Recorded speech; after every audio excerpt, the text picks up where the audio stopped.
समागत्यतिष्ठं तमानंद कंदम परब्रह्मलिंगम भजे पांडुरंगम अलंकापुरी रम्य सिंहासनस्थम पदांभुज तेजस स्फुरिदक प्रदेशम विधि इंद्रादि देवे सदा स्तूयमानम समाधिस्थ मूर्तिं भजे ज्ञानदेव। दस्तापूर ग्रामे शुद्ध संस्कृती तिथे उगवले संस्कार गृहस्थी जया स्मरता कळीकाळ नमती नमो सद्गुरु मारुती महाराज। वैराग्य मार्ग अति दुर्गम तो करुणी दाविला सुगम जयांचे ब्रह्मचर्य निष्काम नमो सद्गुरु मारुती महाराज। अखंड हिंदुस्थानचं आराध्य दैवत छत्रपती श्री शिवाजी महाराज ज्यांनी स्वतःच्या मातेनं स्वप्नात पाहिलेलं स्वराज्य अस्तित्वात साकारण्याचा प्रयत्न केला आणि ती जबाबदारी स्वतःच्या खांद्यावरती झेलली असे छत्रपती श्री शिवाजी महाराज यांच्या चरणावरती सर्वप्रथम साष्टांग दंडवत। तदनंतर अखंड हिंदुस्थानचं दैवत हिंदू धर्माचे कैवारी धर्मवीर छत्रपती श्री संभाजी महाराज यांच्या चरणावरती नतमस्तक।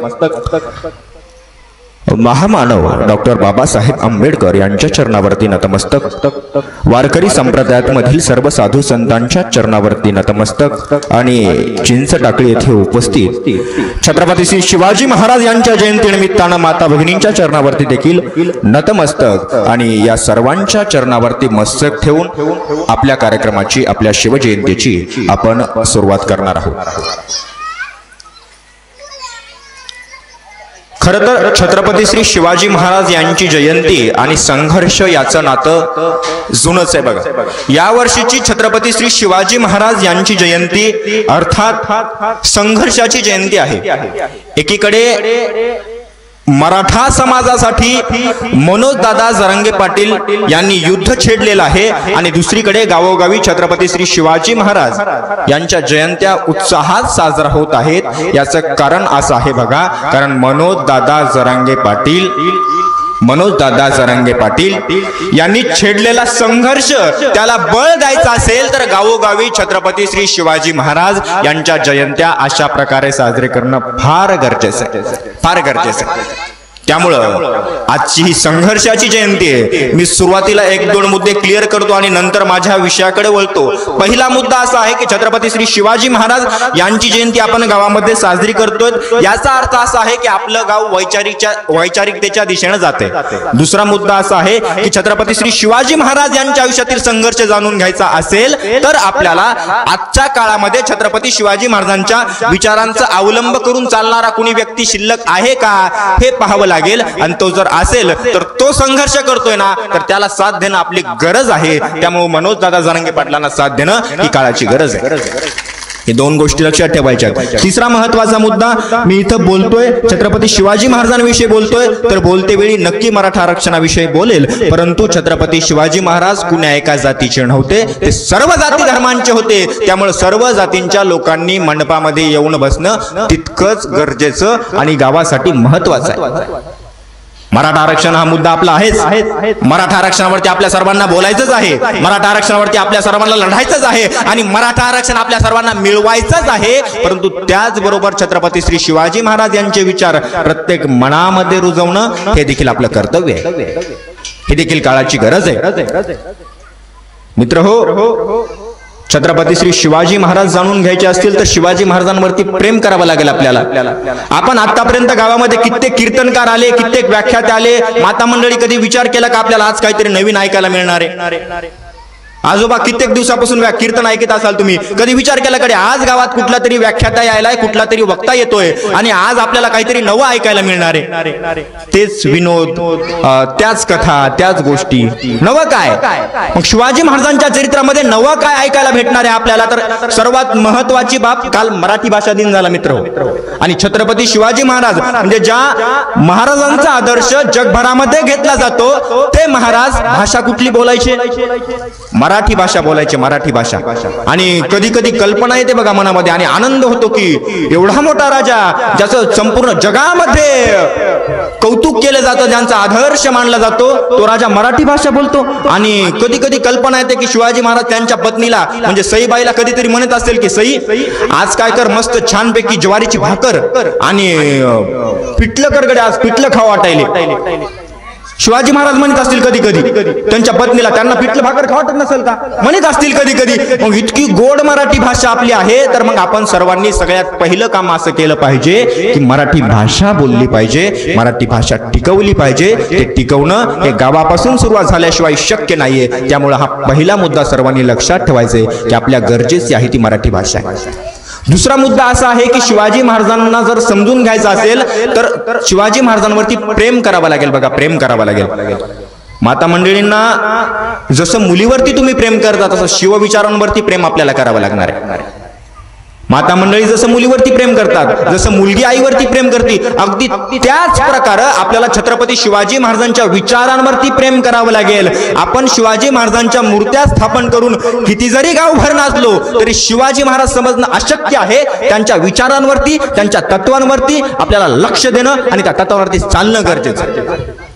त्यामुळं ज्याप्रमाणे एखादी आई एखाद्या मुलीवरती प्रेम करते, मी नेहमी सांगत असतो की एक 10-15 वर्षापूर्वीची गोष्ट असावी. 70-80 वर्षाची म्हातारी होती आणि म्हातारी बिमार पडली. बघा, लक्ष राहू द्यायचं सर्वांनी. बघा, फार मार्मिक कथा आहे. यामधून आपल्याला शिवविचारांवरती प्रेम कसं करायचं हे शिकायचं. 70-80 वर्षाची म्हातारी होती आणि म्हातारी बिमार पडली. 7-8 दिवस अन्नाचा कण नाही घेतला आणि ताईला फोन लावा म्हणली. एकुलती एक पोरगी होती, गरिबीचा संसार थाटत होती. पोरीला कळालं आईची तब्येत काही बरोबर नाही इकडे, परंतु पोरगी दुसऱ्याच्या शेतामध्ये कामाला जात होती आणि खुरपीत असतानाच पोरीला कळालं आईची तब्येत बरोबर नाहीये. 7 दिवसापासून आईनं अन्नाचा कण घेतला नाही, अन्नाचा कण घेतला नाही. 7 दिवस झाले अन्नाचा कण घेतला नाही. आई राहील का नाही याचा काही आता भरोसा राहिलेला नाही गडे. आई राहील का नाही याचा काही आता भरोसा नाही राहिला. पोरगी आपल्या मैत्रिणींमध्ये बसली लिंबाच्या झाडाखाली, दुपारचे डबे सोडलेले होते आणि रडत होती. बाजूच्या बायांनी विचारलं, काय झालं माय, काऊन रडतेस ताई? सांगितलं आईची तब्येत काही बरोबर नाहीये, आईला भेटायला जावं वाटतंय, परंतु पोराची शाळा आहे आणि मालकाचा डब्बा कोण देईन. तेव्हा त्या बाया सोबतच्या बसलेल्या म्हटल्या, बाई तू काळजी नको करू, उद्याच्या दिवस 1-2 दिवस तुझ्या मालकाचा डब्बा आणि पोराच्या शाळेचा डब्बा आम्ही करू. माई एकदा मेली तर पुन्हा भेटणार आहे का? नाही भेटणार. तू एकदा जाऊन माईला भेटून ये तुझ्या. 70 वर्षाची म्हातारी बिमार पडली आणि त्या ताईच्या डोळ्यामध्ये फक्त एकच आस होती, आईला भेटायचंय मला, माझी आई बिमार पडलेली आहे. आणि घरून निघाली, एसटी मध्ये बसली. आई नवीन डांबरी झालेला होता, फाट्यावरती एसटीनं सोडलं. डांबरी तपलेला होता, माय बाप डांबरी तपलेला होता आणि आईला भेटायची आस होती. आई जिवंत राहीन का नाही याचा विश्वास मनामध्ये राहिलेला नव्हता. त्यामुळं चप्पल गाडीतच विसरली बाईनं आणि खाली उतरली. उन्हाळ्याचे दिवस होते, डांबरी तपलेला होता आणि तपलेल्या डांबरीवरती चालत होती. पायातून रक्त निघू लागलं, इतका गरम डांबरी झालेला होता, डोळ्यातून पाणी येऊ लागलं बाईच्या. परंतु मनामध्ये एकच होतं, माझं माझ्या आईवरती प्रेम आहे, मला माझ्या आईला भेटायचंय. जिवंत असताना माझी आई मला दिसायला पाहिजे. आईला शेवटचा चमच्यानं दुधाचा घोट मला पाजायचा आहे, दुधाचा घोट मला पाजायचा आहे. तेवढं काय ते तेवढं तिच्या मनात होतं. आणि समोर जाऊ लागली. फाटा 3-4 किलोमीटर लांब होता आणि जाऊ लागली समोर. मनामध्ये एवढंच होतं, आई ठीक असेल ना, पायाला तोळतय, पायातून रक्त निघतंय, काही लक्ष नव्हतं बाईचं. कारण एकदा माय मेली ना, माय पुन्हा भेटत नसती. बघा, एकदा माय मेल्या माय पुन्हा अजिबात भेटत नसती. त्यामुळं माईला शेवटची मिठी मारायची होती. माता मंडळी तिला घराच्या बाहेर गेली, समोर गेली आणि म्हातारी. आता बघा, प्रेम तुम्हाला सांगायचं होतं मला. 7 दिवसापासून बाबा म्हातारीनं अन्नाचा कण खाल्ला नव्हता. म्हातारी उठली नव्हती आणि कळालं ताई आली म्हणून. कोणीतरी म्हणलं, आजी ताई आली म्हण आणि दरवाजापर्यंत आली. कळाल्या म्हातारीनं. 7 दिवसाची उपाशी म्हातारी मोठ्यानं आवाज दिला, ताई तिथंच थांब, तिथंच थांब, तिथंच थांब. आणि काठी धरली आणि अशी काठी धरून म्हातारी स्वयंपाकघरात गेली. भाकरीचा तुकडा घेतला आणि दरवाजात गेली. असा हात चल चल चल चल चल चल म्हातारीचा कापू लागला. 7 दिवसापासून उपाशी म्हातारी होती. हात चल चल चल चल चल चल करू लागला. त्या चल चल करणाऱ्या हातानं अशी भाकर त्या पोरीला ओवाळली आणि भाकरीचा तुकडा फेकून दिला बाजूला म्हातारीनं. आणि पोरीला कड कड कड कड बोट मोडले. पोरीला मिठी मारली. माय ताईले बरं झाले आलीस. आज जर तू आली नसती तर उद्याचा दिवस आपल्या दोघींची भेट अधुरी अपुरी राहिली असती. विचार करा, 7 दिवसापासून अन्नाचा कण त्या म्हातारीच्या पोटामध्ये नव्हता, तरी देखील स्वतःच्या लेक येते म्हटल्यावरती जे आनंद झाला होता तो आनंद गगनात न मावणारा होता. तुमच्या आईला जिवंत आहे तोपर्यंत एकदा कडकडून मिठी मारून घ्या. आईची किंमत त्याला विचारा हो ज्याला आई नाहीये. ज्याला आई नाहीये ना त्याला आईची किंमत विचारा. त्या म्हातारीनं पायाकडे बघितलं, आपल्या लेकीच्या पायातून रक्त येते. बायडे चप्पल इसरली वाटतं तू. हा, लहानपणीपासूनच इसर भोळी आहेस तू. पाणी आणलं आणि म्हातारीनं त्या बाईच्या पोरीच्या पायावरती पाणी टाकलं. स्वतःच 7 दिवसाचं दुःख फक्त लेकीच्या प्रेमापायी माय विसरली. अगदी आपल्याला तसंच करायचंय बघा. आपण उपाशी आहेत, आपल्याकडं घरी संपत्ती चांगली नाहीये, आपल्या घरी शेत जास्त नाहीये, आपल्याला पैसा धन दौलत जास्त नाहीये नसू द्या, परंतु आपल्याकडे एक श्रीमंती असावी. ती श्रीमंती म्हणजे छत्रपती श्री शिवाजी महाराज यांच्या विचारांची श्रीमंती असावी. एवढंच काय ते महत्वाचे. जितकं प्रेम एखादी आई आपल्या मुलीवरती करते ना, तेवढं प्रेम आपण शिवाजी महाराजांच्या विचारांवरती केलं ना तर महाराष्ट्र समोर का जाणार नाही. तेवढं प्रेम तुम्ही शिवाजी महाराजांवरती करायला शिका. तेवढं प्रेम जेवढं एखादी मुलगी आईवरती करते, एखादं पोरग आपल्या वडिलांवरती करते. एखादं मुलगी तरी आईला कडकडून मिठी मारून मातासाहेब आईला आपण आपले दुःख सांगू, परंतु पोरग कोणाला दुःख सांगू ना. आपलं घराची जबाबदारी पडलेली असती, बाप म्हातारा झालेला असते, शेत जास्ती नसते आणि पोराच्या खांद्यावरती एकुलते एक पोरग आणि भार पडलेला असते. सगळ्या बहिणीचं लग्न समोर आलेलं असते आणि बापाकडे पैसा नसते खिशात. पोराच्या डोळ्यातून पाणी येते, पोराला कोणाला काहीच सांगता येत नाही. आईला सांगावं तर आई आईच्या घराने घेऊन बसलेली असती, पप्पाला सांगावं तर पप्पा पप्पाच्या घराने घेऊन बसलेले असतात. मग सांगावं तर कुणाला सांगावं. त्या पोराला मिठी मारण्याचा सुद्धा बापाला अधिकार राहत नाही. त्यामुळे एक गोष्ट लक्षात ठेवा, जितकं एखादं पोरग आपल्या बापावरती प्रेम करतं ना, तितकंच प्रेम आपल्याला छत्रपती श्री शिवाजी महाराज यांच्या विचारावरती करता यायलाच पाहिजे. त्याच्याशिवाय महाराष्ट्र समोर जाणार नाही. त्याच्याशिवाय महाराष्ट्र समोर जाणार नाही. त्यामुळे छत्रपती श्री शिवाजी महाराज यांचे विचार जाणून घ्यायचे म्हणजे मोठ्या मोठ्या गप्पा केल्यानं महाराजांचे विचार तुमच्यापर्यंत पोहोचणार नाहीत. म्हणजे मी तुम्हाला शिलालेखावरचे पुरावे वाचून दाखवत बसलो आणि संस्कृत मधले श्लोक सांगत बसलो तर शिवाजी महाराजांचे विचार तुमच्यापर्यंत पोहोचले याचा अर्थ असा होत नाही. आपल्याला शिवाजी महाराजांचे विचार समजून घ्यायचे असतील तर सर्वात महत्वाची गोष्ट अशी करावी लागेल की आपल्या घरात असणारे आपले आई वडील आपण सुखात ठेवू शकलो तर आणि तरच शिवाजी महाराजांची एवढी मोठी जयंती तुमच्या गावात साजरी करून फायदा आहे. नाहीतर शिवाजी महाराजांच्या शेकडो जयंत्या काढल्या तरी शिवाजी महाराजांना त्याचा आनंद होणार नाही. त्यामुळं आपल्या आई वडिलांची सेवा करणं हीच खरी छत्रपती श्री शिवाजी महाराज यांची जयंती आहे. हीच खरी जयंती. आपल्या आई वडिलांची सेवा करा. बरं, हे 2 महत्वाचे मुद्दे मला एवढं सांगायचं होतं की बाबा प्रेम करा. कुणावरती करा? महाराजांवरती प्रेम करा. आणि बाबा खरं सांगतो तुम्हाला, या महाराष्ट्राच्या मातीमध्ये जन्माला आलेला प्रत्येक माणूस स्वतःच्या आई वडिलांपेक्षा जास्त प्रेम जर कुणावर करत असेल तर ते प्रेम छत्रपती श्री शिवाजी महाराजांवरती करतो. याचं कारण एकमेव आहे की त्यांचे अनंत उपकार आपल्यावरती आहे. स्वतःचं रक्त त्यांनी अभिषिक्त केलं या मातीला. वारंवार शेकडो वेळा हजारो वेळा या मातीला अभिषिक्त करण्याचं काम छत्रपती शिवाजी महाराजांनी केले. त्यामुळे या मातीत जन्माला आलेला प्रत्येक जण शिवाजी महाराजांवरती जितकं प्रेम करतो म्हणजे नुकतंच जन्माला 2-3 वर्षाचं बालक आणि त्याला महाराजाचा फोटो दाखवू द्या आणि छत्रपती शिवाजी महाराज की म्हणून द्या, ते जय म्हणते. 2-3 वर्षाचं लेकरू नेमकंच बोलायला शिकलेलं, त्याला कोणी सांगितलेलं असतं जय म्हणायचं? कोणी सांगितलेलं नसते, ऐकलेलं असते आजूबाजूला. आणि ते महाराज त्याला सुद्धा आपले वाटायला लागतात. हे कोणतरी माणूस आहे, आपल्या घरातला माणूस आहे. शिवाजी म्हणजे कोणतरी, संभाजी म्हणजे कोणतरी आपल्या घरातला माणूस आहे. एवढं प्रेम महाराजांवरती करणारी पिढी महाराष्ट्रात आहे. फक्त महाराजांवरती आपण प्रेम करतोय, महाराजांचे विचार अंगीकृत करत नाहीयेत. इथंच कुठंतरी आपण कमी पडतो, इथंच कुठंतरी कमी पडतो. त्यामुळं महाराजांवरती प्रेम करा, पहिली महत्वाची गोष्ट. दुसरी महत्वाची गोष्ट, शिवाजी महाराजांचे विचार अंगीकृत करा. तिसरी सगळ्यात महत्वाची गोष्ट अशी आहे की आहोत कसं राहायला, वागायला, जगायला शिका. शिवाजी महाराजांनी काय केलं होतं? जी परिस्थिती होती ती ऍक्सेप्ट केली, ती परिस्थिती मानली. ही परिस्थिती आहे बाबा, या परिस्थितीवरती मला चालायचं. आपलं कसं झालंय, आपल्याला लागली दिखाऊपणा करायची सवय. सगळ्यालाच लागली आपल्याला दिखाऊपणा करायची सवय. म्हणजे मी नेहमी सांगत असतो, एखादा वक्ता स्टेजवर काय बोलतोय त्याच्यातून काय घ्यायचं हे आपल्या हातात असते. म्हणजे एक बाई होती बाबा 90 किलोची. किती किलोची? 90 किलोची. टमच्या टम अशी मोठी मोठीच्या मोठी बाई, आणि दवाखान्यात गेली. ती दवाखान्यात गेली. 90 किलोची बाई अशी मोठीच्या मोठी दवाखान्यात गेली. डॉक्टरला म्हणली, डॉक्टर साहेब. डॉक्टर म्हणला, काय झालं बाबा? म्हणली, वजन कमी करायचं म्हणले आपल्याला. डॉक्टर म्हणला, मग तुम्ही जेवता किती सांगा म्हणे, रोज जेवता किती? तिने सांगितलं आहार. तिचा आहार किती होता माहिती बाबा? तिचा आहार होता रोज, म्हणली मी एका टायमाला 20 पोळ्या खाते. किती पोळ्या? 20. 10 वाट्या वरण पेते म्हणले, नुसतं ह्या टोपली भरून भात खाते म्हणली रोज. आणि शेवटी काय ना म्हणली, झोपताना 2 गिलास दुधाची पेते आणि झोपी जाते. आणि अर्धा लिटरचा तर गिलास असते म्हणली, जास्ती काय पेत नाही म्हणली.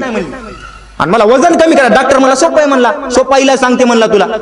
डॉक्टर म्हणला, काय करायचं म्हणला, तू 20 चपात्या खातीनं त्याच्या 10 चपात्या खायच्या. किती? 10. आणि 10 वाट्या वरण पेतीनं त्याचा 5 वाट्या पेजा म्हणली, 5 वाट्या वरण. आणि 10 वाट्या जे भात खाती ते भात 5 वाट्या कर जाय खायला तुला.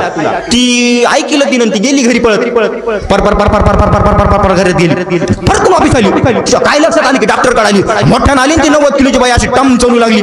वापिस आली. डॉक्टरला म्हणते, डॉक्टर साहेब. डॉक्टर म्हणले, काय झालं? नाही म्हणले, तुम्ही जे मला आता ज्याला कळालं त्यानं हसा, ज्याला नाही कळालं त्यानं मला फाशी द्या. त्याशिवाय पर्याय नाही बघा काय. आता ती डॉक्टरला काय म्हणली, ऐका जरा मार्मिक आहे. ती डॉक्टरला म्हणली, डॉक्टर साहेब तुम्ही हे जे डोस दिलाय म्हणली मला आत्ताचा, ते जेवणाच्या आधी घ्यायचा का जेवण झाल्यावर घ्यायचा? आता डोस कपडून घ्याव काहीच्या पुढी हा म्हणजे वक्ता काय सांगायलाय आपल्याला घ्यायचं. चल दाखवतो म्हणलं पाणी. त्यानं शेजाराच्या तिथं पाणी होतं निघा लागलेला बोरला 200 फुटा. मी म्हणलं काय कर, तिथं शेजारात धुरायनं बाजूलाच घे म्हणलं. मला वाटलं तिथं पाणी असल्यावर इथं न लागायला काय रोग आला. मी सांगितलं तिथं घे म्हणून. त्यानं तिथं बोर घ्यायला सुरू केलं. मी घरी मस्त बंडल घेऊन गेलो. आई म्हणली, पैसे कशाचे? मी म्हणलं नाराज आहे म्हणलं, पाणी सांगितलं आणलं म्हणलं बंडल उचलून. आई खुश झाली. ते बोर घ्यायला लागलं. त्यानं बोरची मशीन आणली. 100 फूट बोर गेला नुसता फुफुटा. 110 फूट निसता फुफुटा. 120 फूट निसता फुफुटा. 150 फूट फुफुटा निसता. बाबा पाणीच लागलं. 200 फूट गेला निसता फुफुटा निघाला. नंतर मला पाणी विचारलं. मी घरी आलो पळत. महाराज मला म्हणलं काय झालं? ते पाणी विचारणार आई म्हणली, ते पाणी विचारणार आले. त्याला सांग महाराज झोपलेत म्हणून. त्याला वाटलं महाराज सपनात पाणी बघायला काय. ते म्हणला, महाराज सपनात पाणी बघायले, तुम्ही आणखी चालू द्या म्हणला. 250 फूट गेला निसता फुफुटा. 300 फूट गेलो निसता फुफुटा. असा मारला त्यानं मला. ज्याला जी गोष्ट येते त्यानं तीच गोष्ट सांगितली पाहिजे. ज्याला जी गोष्ट करता येते त्यानं तीच गोष्ट केली पाहिजे. म्हणजे मी व्याख्यानाला आलो इथं आणि तुम्ही विनाकारण म्हणले नाचून दाखव, जमतंय का? जमतंय का म्हणायलो?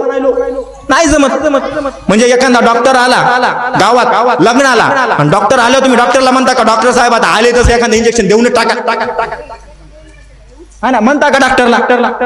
ज्याच्यामुळे जिथं आले त्या विषयावरती बोलणं, त्या विषयानुसार वागणं फार गरजेचं असतं. त्यामुळं एक गोष्ट कायम लक्षात ठेवली पाहिजे आपण. सगळ्यात महत्वाची गोष्ट अशी आहे की आपण जे करतो आहेत त्या कृतीला छत्रपती शिवाजी महाराजांचं नाव देणं चुकीचं आहे. आजकाल पोरं आमचे नवीन तरुण पिढी दाड्या मिड्या ठेवायला तर महाराजांसारख्या चंद्रकोर लावायला पाहिजे, काय हरकत नाही. कुणासारखी चंद्रकोर लावायची? महाराजांसारखी नाही तर.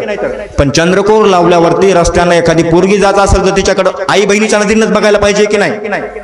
बघायला पाहिजे. चंद्रकोर लावून महाराजांसारखी दाढी ठेवून महाराजांचा फोटो गाडीवरती लावून तुम्ही जर धाब्यावरती जाऊन दारू पिणार असाल तर ते महाराजांचा अपमान नाही तर काय? त्यामुळे एवढी एक महत्वाची गोष्ट लक्षात ठेवा. बरं, मग आता तुम्ही म्हणाल महाराजांसारख्या डीजे लावला होता नाही गावात तुमच्या? डीजे चांगले बाबा. नाही तर काही एका गावामध्ये गेलो काका आणि डीजे होता, मिरवणूक झाली की व्याख्यान होतं आणि डीजे वरती गाणं चालू लागलं आणि महाराजांची मूर्ती होती अशी वरी जीपवर ठेवलेली आणि डीजे वरती गाणं चालू लागलं. ते जुनं गाणं होतं, ते वाजू लागलं आणि ते गाणं होतं चक्रा नकरा टुई शांताबाई. शिवाजी महाराज मागे बसलेले विचार करू लागले. शिवाजी महाराज म्हणले हिरकणी होती म्हणले, सावित्री होती म्हणले, ही शांताबाई नावाची नेमकी मावळा होती कोण? तेवढं गाणं संपलं. हे ना पोरानं गुणानं बसवणं, हे ना दुसरं गाणं सुरू केलं. शांता झाली शालू झाली आता कुणाचं नाव आला बाबूराव. शिवाजी महाराज म्हणले यसाजी कंक होते म्हणले, तानाजी मालुसरे होते म्हणजे बाजीप्रभू देशपांडे होते. ते बाबूराव नावाचा मावळा होता कोण म्हणले नेमका? जयंती मोही आणि उत्सव त्याचा चालू म्हणले. त्याच्यामुळं शिवजयंतीला गाणे लावायचे तर शिवाजी महाराजांची लावा. पोरायला म्हणले का गावात जाऊन शिवाजी महाराजांचे गाणं नाचत जा रे तुम्ही, काही बी गाणे लावू जाऊ नका. पोरं म्हणले पोवड्यावर कसं नाचावं म्हणले. ते पोड्या नाचतात म्हणजे प्रतापगडाच्या पायथ्याशी खाण नाचतात. त्याच आपलं चक्रा नकरा वाजलं टुई वाजलं की टुई कोण नाचता येते म्हणले. त्याच्यामुळे एक गोष्ट लक्षात ठेवा, छत्रपती श्री शिवाजी महाराजांची जयंती जेव्हा असेल ना तर शिवाजी महाराजांचे गाणे लावूनच नाचा. नाचायचा अधिकार आहे, महाराजांची जयंती आहे, आपल्या राजांचा उत्सव आहे, आपण नाचायला पाहिजे. परंतु आपण नाचताना ऊ अंट वाम मामा गाणं न लावता साखर शिवबाचं होणार हे गाणं लावून नाचा, मान्य आहे आम्हाला. तुम्ही भजनांचा कीर्तनाच्या टाळ्यांसोबत नाचा, पाऊली खेळा, आनंद उत्सव साजरे करा, मान्य आहे आम्हाला. हरिमुखे म्हणा पुण्याची गणना कोण करी असं म्हणा, मान्य आहे आम्हाला. तुम्ही गावामध्ये ज्ञानेश्वरीचे पारायण करा शिवजयंती निमित्त, मान्य आहे आम्हाला. पण डीजे लावून नाचणं हे छत्रपती शिवाजी महाराजांच्या जयंतीला महाराष्ट्राची संस्कृती नाही. ज्या गावामध्ये डीजे लावून विविध गाण्यावरती छत्रपती शिवाजी महाराजांच्या जयंतीला नाच केला जातो त्या गावांचा विकास होणं अशक्य आहे, हे मी जाणीवपूर्वक बोलतोय, एकदम जाणीवपूर्वक बोलतोय. बरं, छत्रपती शिवाजी महाराजांची जयंती नाचून, बरं ठीक आहे नाचा तुम्ही, पण शिवाजी महाराजांचं पुस्तक वाचलं असेल तर नाचा. म्हणजे तुम्ही शिवाजी महाराजांचं एक पुस्तक वाचलं असलं की एका शिवजयंतीला नाचाचा अधिकार तुम्हाला 100%. कोणचं गाणं लावून नाचा. पण आता तुम्ही वाचन झालेत, शिवाजी महाराज फक्त स्टेटस ठेवण्यापुरते झालेत आमच्याकडे. दुर्दैव आहे आमचं. ज्या महाराष्ट्रानं छत्रपती श्री शिवाजी महाराजांसारखा राजा संपूर्ण जगाला दिला, त्या महाराष्ट्रामध्ये सध्या काय चालू आहे? शिवाजी महाराजांची मूर्ती ठेवून त्या स्टेजवरती बाया नाचवल्या जातात. बाया, ज्या महाराजांना बायांची इज्जत वाचवण्यासाठी स्वतःचे प्राण आहुतीला लावण्याचा हजारो वेळा प्रयत्न केला, हजारो वेळा प्राण आहुतीला लावले, त्या मावळ्यांनी इथली काळी माती स्वतःच्या रक्ताला लाल केली का? कारण स्वराज्यातली स्त्री आबादित राहावी, सुरक्षित राहावी म्हणून. आणि त्याच महाराष्ट्रामध्ये जेव्हा महाराजांची मूर्ती स्टेजवर ठेवून स्टेजवरती बाया नाचवल्या जातात ना, त्यावेळी महाराजांना काय वाटत असेल याचा कधी विचार केलाय का तुम्ही? त्यामुळे एक गोष्ट लक्षात ठेवा, महाराज समजायचे असतील ना, महाराज जाणून घ्यायचे असतील ना, तर डीजे वरती नाचण्यापेक्षा तुमच्या गावाचं सर्वांनी टाळ्याच्या गजरात स्वागत करा. तुमच्या गावामध्ये सुंदर रथ आणून मिरवणूक काढली होती, सर्वांनी टाळ्या वाजवायच्या तुमच्या गावातल्या आयोजकांसाठी. दुसरी महत्वाची गोष्ट, आणि आता आपण शिवचरित्राच्या मेन गोष्टीकडे वळूया. शिवचरित्र म्हणजे नेमकं काय? शिवाजी महाराज समजून घ्यायचे असतील तर शिवाजी महाराजांच्या आयुष्यातील पराक्रम समजून घेणं फार गरजेचं आहे. बघा, मग पराक्रम कुठला? ज्या पराक्रमानं शिवाजी महाराजांना संपूर्ण जगामध्ये प्रसिद्धी दिली, तो पराक्रम आपण आता पाहणार आहोत. सर्वांनी सर्वांगाचे कान करून लक्ष द्यायचं. तो पराक्रम आहे अफजल खानाचा. छत्रपती श्री शिवाजी महाराज यांनी उभं केलेलं हे स्वराज्य, आणि या स्वराज्यामध्ये हजारो सैन्य शत्रू येऊन गेलं, परंतु शत्रू मातेच शिवाजी महाराजांनी मिसळण्याचं काम केलं. मग आदिलशहाच्या दरबारामध्ये मीटिंग सुरू झाली. कोण मारील म्हणले शिवाजीला? बडी बेगम म्हणून लागली, बडी बेगम. कोण मारील शिवाजीला? मारील कोण? कोणीच तयार नव्हतं. कारण जेवढे महाराष्ट्रात आले मातासाहेब सगळ्याला शिवाजी महाराजांना पराभूत केलेलं होतं. म्हणजे श्रीकृष्णानं जो कावा अवलंबलेला होता, तो कावा जगाच्या पाठीवरती श्रीकृष्णानंतर कोणी अवलंबायचं काम केलं असेल तर तो छत्रपती श्री शिवाजी महाराजांनी केलेले. बघ, ते शिवाजी महाराजांनी केलेले. आणि अफजल खानाच्या उठला अफजल खान, आणि अफजल खान म्हटला मैं लाऊंगा शिवाजी को, मैं लाऊंगा. आणि अफजल खान 50,000ची फौज घेऊन निघाला, 50,000ची. आणि स्वराज्याचं सैन्य किती होतं माहितीये तुम्हाला? 7,000 फक्त. मग आपण काय करतो? आपलं एखादं पोरग काय करते, म्हणते पाटलाच्या, त्या गावातल्या पाटलाच्या पोराकडं 50 एकर जमीन आहे म्हणते. त्यानं शिकणं काय लय मोठी गोष्ट आहे का? म्हणते. विचार करा, अफजल खानाकडे 50,000चं सैन्य होतं, तरी शिवाजी महाराजांकडे 7,000चं सैन्य घेऊन शिवाजी महाराज त्याला लढले. म्हणजे आपल्याकडं संपत्ती, आपल्याकडं आपल्याला उपलब्ध असणाऱ्या गोष्टी कमी जरी असल्या तरी लढणं हे आपलं कर्तव्य आहे. आणि एवढं आपल्याला शिवचरित्रातून 100% शिकायचे. बघा, आणि अफजल खानाची फौज महाराष्ट्राच्या दिशेने निघाली. अफजल खान आला म्हणजे अफजल खान सुखान आला. देवळं लुटली हो त्यानं.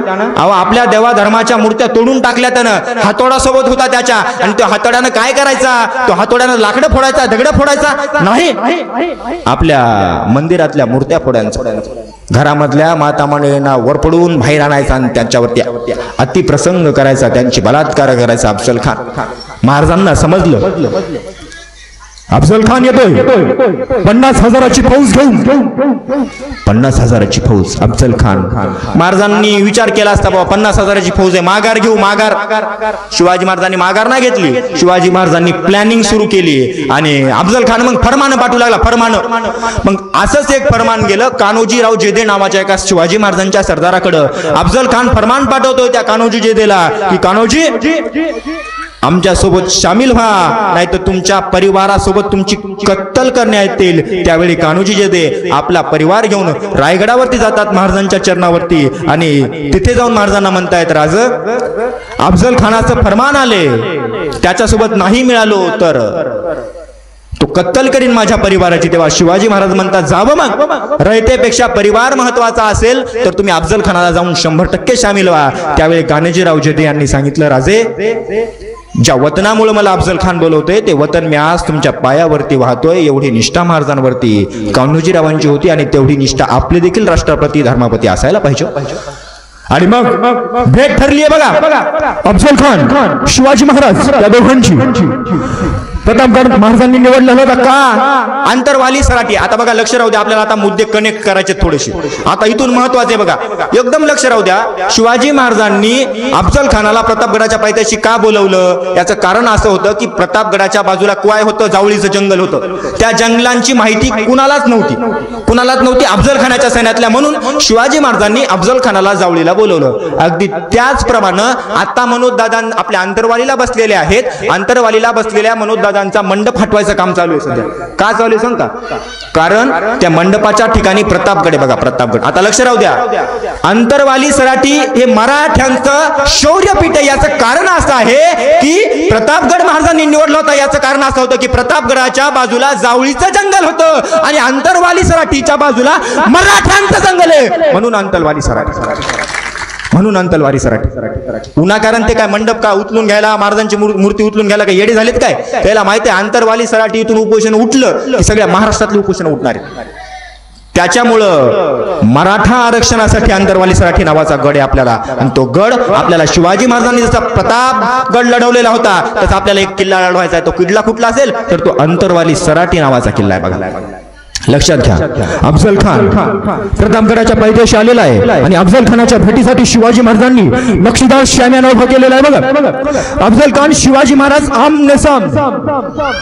सोबत सय्यद बंडा होता आणि महाराजांच्या सोबत जिवाजी महाले होते. महाराजांनी सांगितलं सय्यद बंडाला बाहेर काढा, मला सय्यद बंडाची भीती वाटते.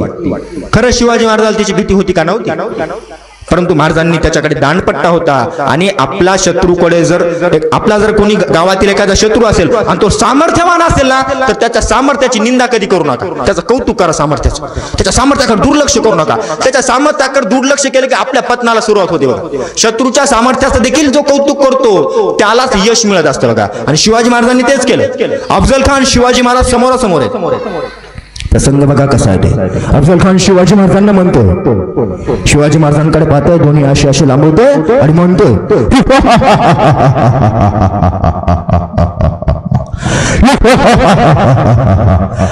शिवाजी हमारे गले लग जाओ. खानानं महाराजांना आलिंगन दिलं आणि दगा केला. डाया ठोकल्यात. महाराजांना दाबतोय. कटारीचा वाट केला. अंगर का बाटला खर आवाज झाला आणि खान दहीवरला. महाराजांनी हातातला बिचवा काढला. खानाच्या पोटात खुपटला. एका हातात वाघनक होती. वाघनकानं खानाचा कोथळा बाहेर काढला. तेवढा सय्यद बंडांना खानाचा आवाज ऐकला. बचाव, दगा. सय्यद बंड चालू आला. सय्यद बंड महाराजांवरती वार करणार. तेवढ्या शिवाजी महाराजांनी तो वार वरच्या वरी झेलला आणि सय्यद बंडाचा हात कापून टाकला आणि इतिहास कडाडला. होते शिवाजी म्हणून वाचले शिवाजी. याला पराक्रम म्हणतात बघा. याला पराक्रम म्हणतात. एक गोष्ट लक्षात ठेवा, इतिहासामध्ये इतिहासकार गावात येऊन म्हणतात होता जीवा म्हणून वाचला शिवा. एक गोष्ट लक्षात ठेवा, ज्या कृष्णा भास्कराने शिवाजी महाराजांवरती वार केला होता त्याला माता मंडळी काय म्हणतात? कृष्णाजी भास्कर. बामणाचा होता म्हणून. आता बामणाविषयी निघाला म्हणून 2 मिनिटं बोलतो. मी म्हणत नाही, संत साहित्य म्हणते, याच्यावर माझी जबाबदारी नाही. बघा लक्ष राहू द्या. एक अभंग येतो संत साहित्यामध्ये, हटकर कुणबी वाटामोडी. ऐका अभंग ऐकायचा. हटकर कुणबी वाटामोडी आणि लबाड बामन करतो चाडी. आताच्या परिस्थितीला लागू आहे बघा. मुख्यमंत्री कोणाचा आहे? कुणब्याचा.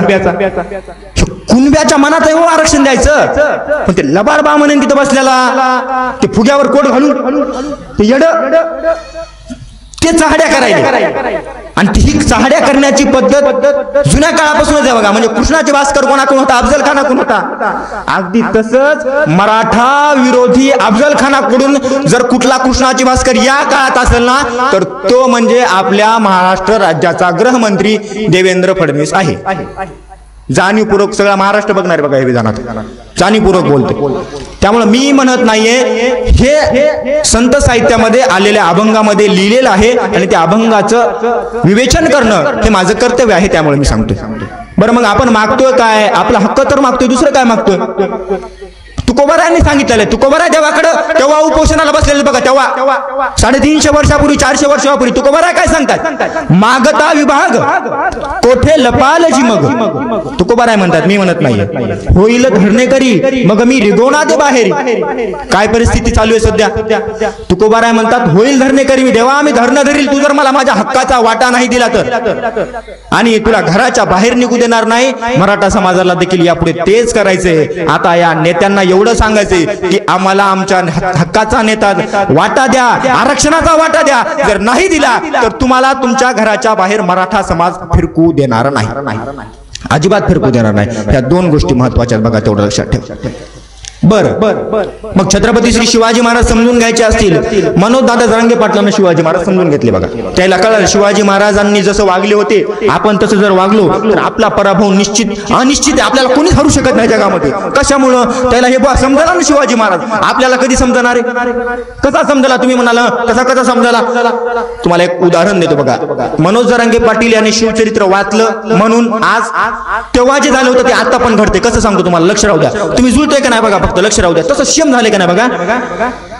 त्या काळामध्ये माता बहिणींवरती अत्याचार झाल्यावरती मराठा समाज पेटून उठला होता. बरोबर आहे? अंतरवाली सराटी येथे अत्याचार झाला, मराठा समाजाच्या माता भगिनींना लाठींना चार्ज करण्यात आला, मारण्यात आलं, मराठा समाज पेटून उठला. मराठ्यांचं रक्त असं आहे की स्वतःच्याच आया बहिणींवरती नाही तर जगात कुणाच्याही आया बहिणींवरती वार होऊ द्या, अत्याचार होऊ द्या, सगळ्यात पहिले उठणारा कुठला समाज असेल तर तो मराठा समाज आहे. त्यामुळं स्वतःच्या आया बहिणींवर लाठीचार्ज झाला का उठणार नाही तो? आता त्यानं एसटीआय चौकशी लागू केली बाबा.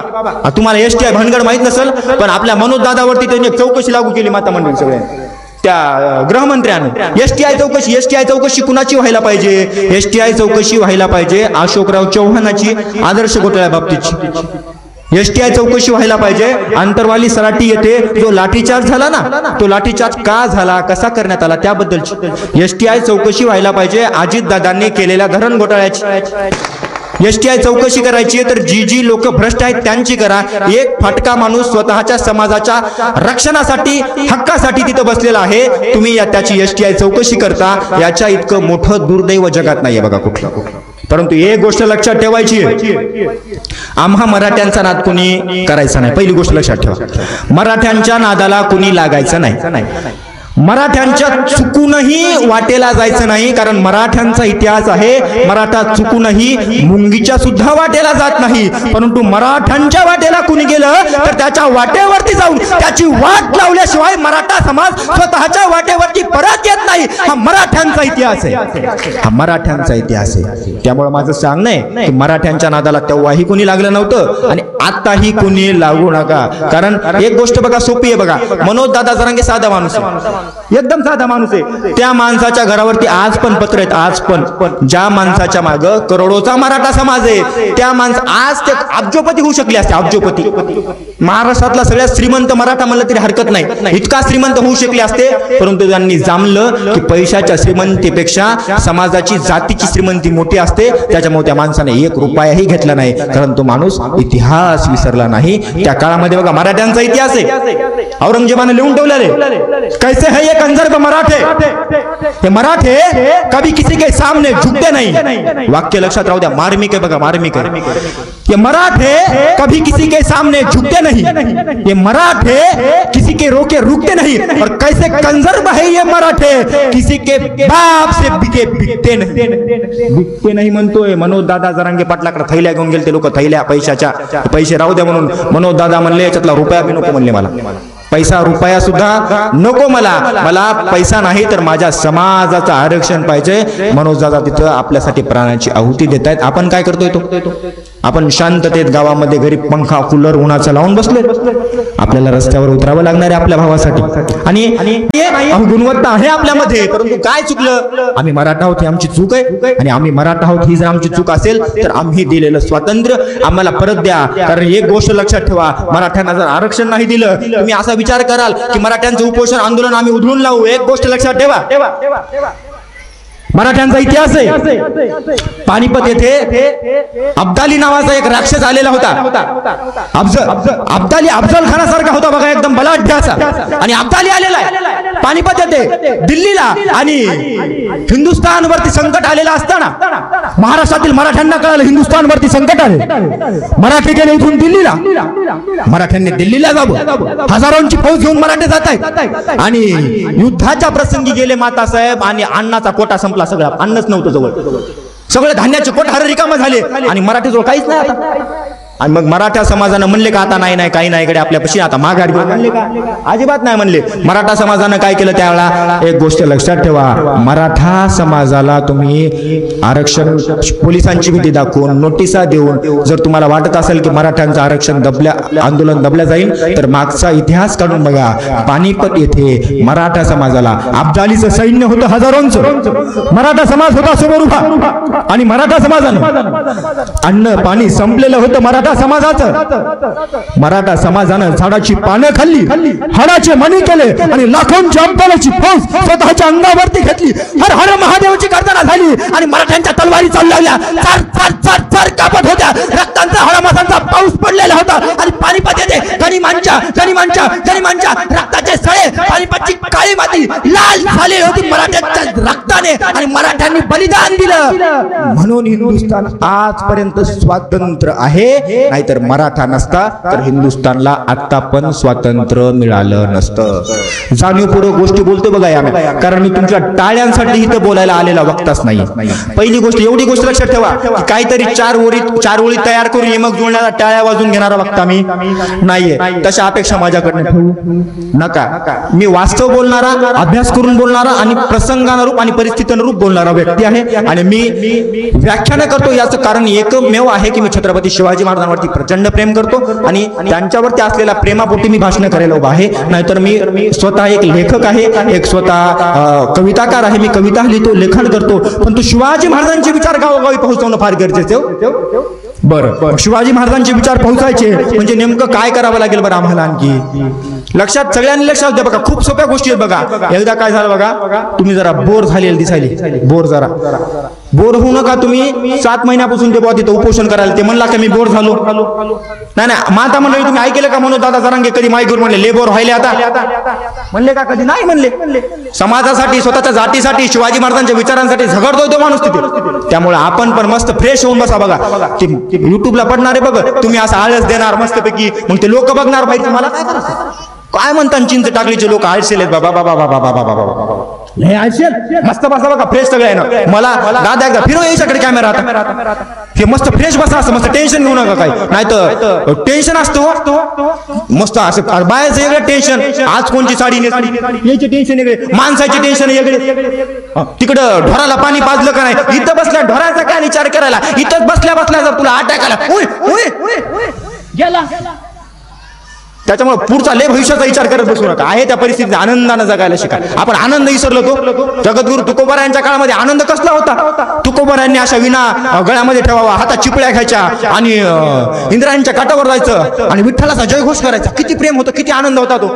आपण आनंद विसरलो. म्हणजे मला कधी कधी नवल वाटतंय, नामदेव महाराज लहान होते, लहान माता मंडळी, आणि नामदेव महाराज लहान होते आणि त्यांच्या आईनं नामदेव महाराजाला सांगितलं की ही खीर आहे म्हणली, ही विठ्ठलाला खाऊ घाल म्हणली घरातल्या. निवड दाखव म्हणली. आता नामदेव महाराज इतकुशी त्याला काय माहित खाऊ घालीत नसतात, निवड दाखीत असतात म्हणून. मग त्याला वाटलं आईने सांगितलं ना खाऊ घाल, खाऊ घालायची.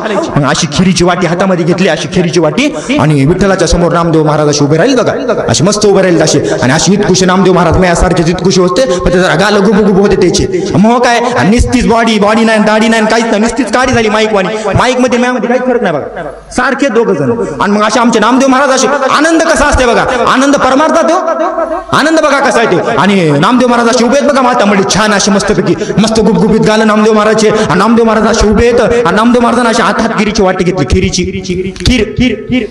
आणि माईनं सांगितलं होतं खाऊ घाल म्हणून. खिरीची वाटी अशा हातात घेतली चमचा बुडीला, आणि असा चमचा विठ्ठलाच्या तोंडाजवळ नेला. म्हणले विठ्ठला, आईनं सांगितलं म्हणली हे एखादा घास तरी खीर खाय म्हणले. आई सांगितलं म्हणली. आता मूर्ती खाणार आहे का खरंच खीर? नाही, पण ते लेकरू होतं ना, आणि ते बायकाचा लेकराचा हाट ले डेंजर राहते बाबा. संक्रांतीला बायको साडी आणून दे म्हणली की द्यायची आणून. जर संक्रांतीला तिळगुळ खायचं असलं तर साडी द्यायची आणून. बाईचा हाट आणि लेकराचा हाट. एक लेकरू गावात गेलो, आणि माता म्हणे त्या पोराच्या गावात गेलो, आणि ते पोरग मला म्हणते महाराज. म्हणलं बोला, एक प्रश्न आहे म्हणला. मी म्हणलं विचार. महाराज म्हणला मला सांगा म्हणला, तिथे ती म्हैस आहे म्हणला, तिचं दूध देते का कसं? मिळालं हा दूध देते ना. देत नाही म्हणला, काढावं लागते मला तिचं. म्हैस कुठं दूध? लेकरायचं लय अवघड असते, लेकरायचं आणि बाईचा हात सगळ्यात जगात वाईट आहे. त्याचा हात पुरून टाकायचा एकदाचा. एका गावात गेलो, लेकरानं उसाचे खांड केले. म्हणला महाराज म्हणला हे खांड जोडून द्या म्हणला. आता जोडून देतात का? उसाचे खांड तोडलेले देतात ना, त्याला दुसरा ऊस द्यावा लागते.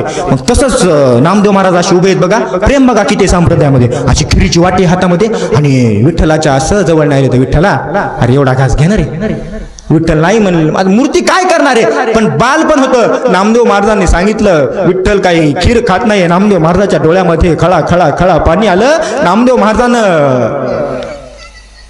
विठ्ठलाच्या समोर दगड होता, त्या दगडावरती स्वतःचं डोकं आढळायला सुरुवात केली. विठ्ठला तू जोरात खात नाही ना म्हणले. तवरक म्हणले मी डोकं आढळून मरून जातो म्हणले, पण तुला खावत लागेल. विठ्ठल स्वतः प्रसन्न झाले, आणि नामदेव महाराजांना स्वतः चमच्यानं विठ्ठलाला खीर खाऊ घालावी. आणि त्या खिरीचा असा एक वगळ विठ्ठलाच्या इथून आला. नामदेव रायाच्या गळ्यामध्ये उपरणं होतं, त्या उपरणानं आधर नामदेव रायानं पुसून घेतला. ते वगळ कोणाच्या? विठ्ठलाचा. एवढं नशीब, एवढं प्रेम होतं त्या नामदेव रायाचं. अहो तेवढं प्रेम जर आपण कोणावर करायला शिकलो ना, आपण आपलं प्रेम नाही राहिलो. आपण गावात सप्ते करायला पण प्रेम नाही राहिलं. मी कीर्तनामध्ये नेहमी सांगत असतो की देवावरती प्रेम करायला शिका, देवाला घेऊ नका. आता नवीन काही महाराज लोक आले तर ते आता बोलू नये, ते अंधश्रद्धा सांगायची माता मंडळी. एका महाराजांनी सांगितलं बेलाचं पान घ्या, त्याला मध लावा आणि पिंडीला चिटवा महादेवाच्या, आणि तुमचे इशे निघतात म्हणले. मी होतो पुण्याला, मी ऐकलं ते मी कॉलेजमध्ये. म्हणलं मस्त हे तर अभ्यास करायची गरजच नाही म्हणलं. नंबर 1 काम झाले. म्या लावला मध आणि चिटकीला पिंडीला महादेवाच्या पाया पडलो, आणि पाया पडलो महादेवाच्या पिंडीच्या. पेरीशीला अभ्यासच केला नाही ना.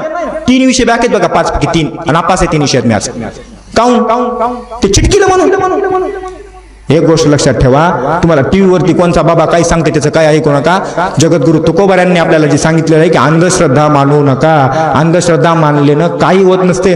ते दिवे घरापुढे दिवे लावायला जातात रोजच.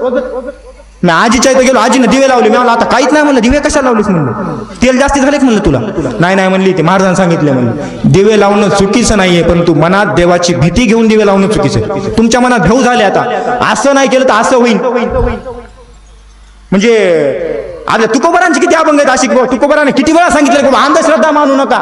देवावरती प्रेम केलं की देव प्रसन्न होतो बघा. म्हणजे तुम्हाला एक उदाहरण देतो बघा. कान्होपात्रा नावाची एका वेश्येची पोरगी होती बघा. मी तुम्हाला कशामुळे सांगतो, कारण शिवचरित्र जे शिकते ते संत साहित्य शिकते. दुसरं काहीच फरक नाही त्या दोन्हीमध्ये. तुम्ही फक्त लक्ष राहू द्या. मस्त गोड आहे का बघा. आपण आपल्याला मस्त संवाद करायचा. मी काय व्याख्यान करायला काय लय मोठा नाही. मी तुमच्यापैकीचे कोणीतरी आहे आणि समोर उभा राहून आपण संवाद करतोय. तुम्ही बोलत जा, मी बोलत जातो. मस्त छान व्याख्यान होईल बघा. आणि काही महाराज व्याख्याता गिख्याता काही नसते, सगळ्याची गत सारखीच असते. आता आमचा एक महाराज मित्र होता, लग्न झालं तर नेमकंच, आणि गाडी जाऊ लागली दोघं नवरा बायको, आणि मी बाजूनच गाडी होतो मोटरसायकलला. महाराज म्हणले संग चल म्हणले, नवीन लग्न झालेले म्हणले, पलटी गिडी ती उचलीत येते. महाराज बोलायला कुत्र असतात, पलटी तर उचलीत येते, डब्यात भरून येता येते म्हणले बायकोला. आणि जाऊ लागले, आणि एक जाताना गाढव दिसलं समोर. गाढव दिसल्यावर महाराजाची बायको महाराजाला काय म्हणते माहिती? गाढव दिसल्यावर बघा आपले पाहुणे येत. महाराजाची बायको आता महाराजाला कसे, तिला काय माहिती हे ना 10 गावचं पाणी प्यायले.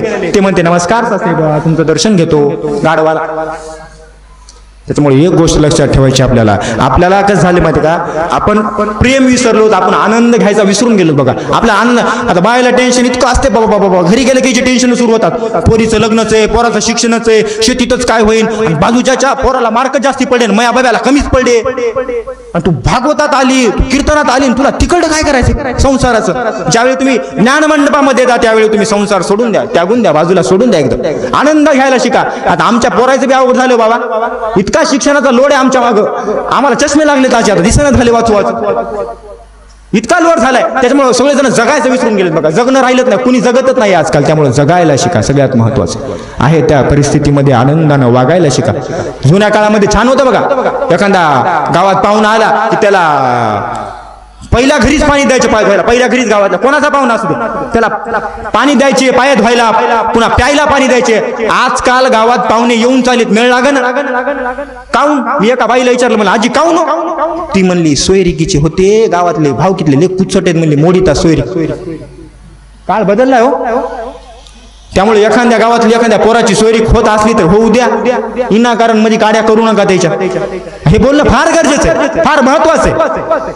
त्यामुळे ही एक गोष्ट महत्वाची आहे बघा. दुसरी आणि सगळ्यात महत्वाची गोष्ट अशी आहे बघा, ती सांगणं फार गरजेचं आहे. ते असं आहे की काळोपात्रा नावाची एक वैश्याची पोरगी होती आणि इतकी सुंदर होती की गावातला राजकुमार, त्या राजाचा पोरग, त्याला ती आवडायला लागली.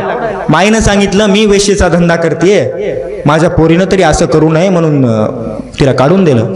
आणि पैठणला आली, ती पैठणच्या डोंगरावरती आली आणि तिथं एका साधूची भेट झाली. अगदी 10-12 वर्षाचं लेकरू होतं आणि त्या पोराचं नाव होतं ज्ञानोबा. त्याने लांबूनच तेच ओळखलं आणि पाया पडले. ज्ञानोबाराय म्हणतात, आई काय झालं, का रडतेस. त्यांनी असं झालंय आणि आता मला जगावं वाटत नाही, आत्महत्या करावी वाटते असं म्हटल्या. तर ज्ञानोबारायांनी सांगितलं, जा पंढरीला वारी करत जा आणि एकदा पांडुरंगाकडे आनंदानं पहा, आनंदानं पहा, प्रेमानं पहा एकदा पांडुरंगाकडे. जगणं विसरू नको तू, अडचणी आल्या म्हणून आत्महत्या करणारेस. ज्ञानोबाराय सल्ला देतात बघा. आणि कानोपात्रा गेली पंढरपूरला, माता मंडळी पंढरपूरला, आणि पंढरपूरला गेली, चंद्रभागेचं स्नान केलं, पुंडलिकरायाचं मस्त छानपैकी दर्शन घेतलं. आणि पुंडलिकरायाचं दर्शन घेतल्यावरती बारीला लागली आणि बारीला नामस्मरण, जय हरिविठ्ठल जय हरिविठ्ठल, माऊली माऊलीचं नामघोष चालू लागला. आणि बारीला लागली, मंदिरामध्ये प्रवेश केला आणि पांडुरंगाच्या मूर्तीकडे सारखं बघत होती. जवळ गेली आणि पांडुरंगाच्या पायावरती डोकं टेकवलं आणि स्वतःचा प्राण त्याग केला. आज देखील आपल्याला मंदिरात जायचं असेल तर पहिले कानोपात्रेचं दर्शन घ्यावं लागते, मग विठ्ठलाचं दर्शन आहे. एवढी गोष्ट लक्षात ठेवा. आपण जर देवावरती प्रेम केलं, आपण देवाकडे रूप पहा तालोचनी सुख झाले उसाजने रोज म्हणतो आपण त्याचा अर्थ कधी जाणून घेतलाय का. देवाचं रूप निष्ठ डोळ्यानं पाहिलं तरी देखील मोक्षाची प्राप्ती आहे असं सांगितलेलं आहे हरिपाठामध्ये, बरोबर आहे. मग निष्ठ रूप पाहिल्यानं आहे म्हटल्यावरती पिंडीला बेलाची पानं चिटकवायची गरज आहे का. तुम्ही महादेवाच्या मंदिरात जा, त्याला दुधाचा अभिषेक घाला, पाण्याचा अभिषेक घाला, 100% महादेवावरती प्रेम करा. कारण मी देखील वारकरी संप्रदायातला कीर्तनकारच आहे, परंतु कुठला तरी बाबा काहीतरी सांगतोय त्याचं ऐकू नका. माझा राग आला तरी येऊ द्या, तुम्ही त्याचं ऐकून विनाकारण उपास धरा. तुम्ही मस्त एकादशी धरा, चतुर्थी धरा, सोमवार धरा, काय हरकत नाही, पण देवाला भेऊ नका. तुम्ही भ्यायला देवाला. एका गावात गेलो, गावात एका आणि आजी भेटला मंडपाच्या बाहेरच. मला आजी होत्या बाबा म्हाताऱ्या, तुम्हाला सांगतो बघा, तुम्ही जरा बोर झालेला दिसायले. त्या आजी हळून मला म्हणतात, महाराज. म्हणलं काय झालं, काहीतरी सांगायचंय. म्हणलं काय, माझ्या पोराचं लग्न झालं म्हणले. लग्न मग चांगली बायको भेटली, पोरग चांगलं होतं म्हणली. काय म्हणली, पोरग चांगलं होतं म्हणली. मग म्हणलं मग लग्न झाले तसं बायकोच ऐकायला ऐकीनं झाले. काय म्हणलं ते, बायकोच ऐकायला म्हणले, बायकोचा बैल झाला बैल. आता जितकं ते नियम आहे बघा, जितकं हळून बोललं तितकं ऐकू येते. ती म्हणली बायकोचा बैल झालाय म्हणली म्हातारी, बायकोच ऐकायला. आता म्हातारी 90 वर्षाची, 10 वर्षात तू मरणार आहेस पुढच्या, तुला त्याचं बायकोच ऐकलं, तू काय दुखायलं. ऐकू दे ना बायकोचं 2 शब्द ऐकले तर काय फरक पडेल. हे असे सोंग झालेत का नाही बघा. आपण टेम्पररी झालो, आपल्याला काही गरज राहिली नाही. आपण इतके टेम्पररी झालो की ते पुण्याहून पोरं येतात बघा गावामध्ये. पुण्यातले पोरं आहेत का नाही गावात. पुण्यात गेलेलं कोणी असतात 9-10 तरी असतात. ते पुण्यातले पोरं गावात येतात आणि अशा माता मंडळी आमच्या मस्त छानपैकी घो घो कुंकू लावलेलं, हातात अशा बांगड्या खरफर मागं घेतात आणि पोळ्या लाटीत असतात घरी बसून. आणि ते पुण्यातलं पोरगं माईपाशी बसते आणि माईला म्हणते मातोश्री. पुण्यातून आलेला असते नेमकं, त्याला वारा असते नाका त्याच्या. मातोश्री, आम्हाला भूक लागलेली आहे, आम्हाला जेवणास मिळेल का. माय म्हणते तू चटी धुतलेली लहानपणी, बस खाय घे 2 भाकरी गुणान. त्याच्यामुळे आपण आहे तसं राहिलं पाहिजे. सगळ्यात जगातली गोड भाषा कुठली माहिती का, आपल्या आई